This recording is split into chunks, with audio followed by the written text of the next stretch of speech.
ಒಂದು company CEO ಆಗಿ tension ಇದ್ದೇ ಇರುತ್ತಲ್ವಾ, ಆ ಸ್ಟ್ರೆಸ್ಸಲ್ಲೇ ನಿನಗೆ ಸ್ವಲ್ಪ ವಾಯ್ಸು ಲೋ ಆಗಿ ಕೇಳಿಸ್ತಾ ಇದೆ. ಅಲ್ಲಮ್ಮ, ತಪ್ಪು ಅವ್ರದ್ದು. ನೀನ್ಯಾಕೆ ಇಷ್ಟೊಂದು ಟೆನ್ಷನ್ ಮಾಡ್ಕೊಳ್ತಿದ್ಯಾ? ಅಯ್ಯೋ ಅಮ್ಮ, ಇದೊಳ್ಳೆ ಸರಿ ಹೋಯ್ತಲ್ಲ. ಮಕ್ಕಳು ಪರೀಕ್ಷೆಯಲ್ಲಿ ಒಳ್ಳೆ ಮಾರ್ಕ್ಸ್ ತೆಗಿಲಿಲ್ಲ ಅಂದ್ರೆ ಟೀಚರ್ಗೆ ತಾನೇ ಕೆಟ್ಟ ಹೆಸರು. ಹಾಗೆ ಒಂದು ಕಂಪನಿ CEO ಆಗಿ ಕಂಪನಿಗೇನಾದ್ರೂ ಸಮಸ್ಯೆ ಬಂದ್ರೆ ಅದನ್ನ ನಾನೇ ತಾನೇ ನಿರ್ವಹಿಸ್ಬೇಕು. ಅದು ನನ್ನ ಜವಾಬ್ದಾರಿ ತಾನೆ.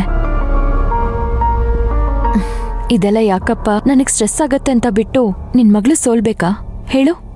ನಿನ್ ಹತ್ರ ಮಾತಾಡ್ ಗೆಲ್ಲೋಕ್ಕಾಗುತ್ತಾ? ನಿನ್ಗೇನ್ ಸರಿ ಅನ್ಸುತ್ತೋ ಅದನ್ನೇ ಮಾಡು. ಆದ್ರೆ ದಯವಿಟ್ಟು ಹುಷಾರಾಗಿರಮ್ಮ.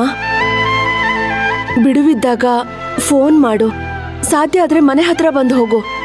ಅಷ್ಟೇ ನಮ್ಮನ್ನ ನಿನ್ನ ಹತ್ರ ಕೇಳ್ಕೊಳ್ಳೋದು. ಸರಿ ಅಮ್ಮ, ಆಯ್ತು. ಆದಿ ಪೂರ್ಣಿ ಎಲ್ಲ ಹೇಗಿದ್ದಾರೆ? ಆದಿ ತಾನು ಮಾಡಿ ತಪ್ಪನ್ ತಿದ್ಕೊಂಡು ಪೂರ್ಣಿ ಜೊತೆಲಿ ಚೆನ್ನಾಗಿದ್ದಾನೆ.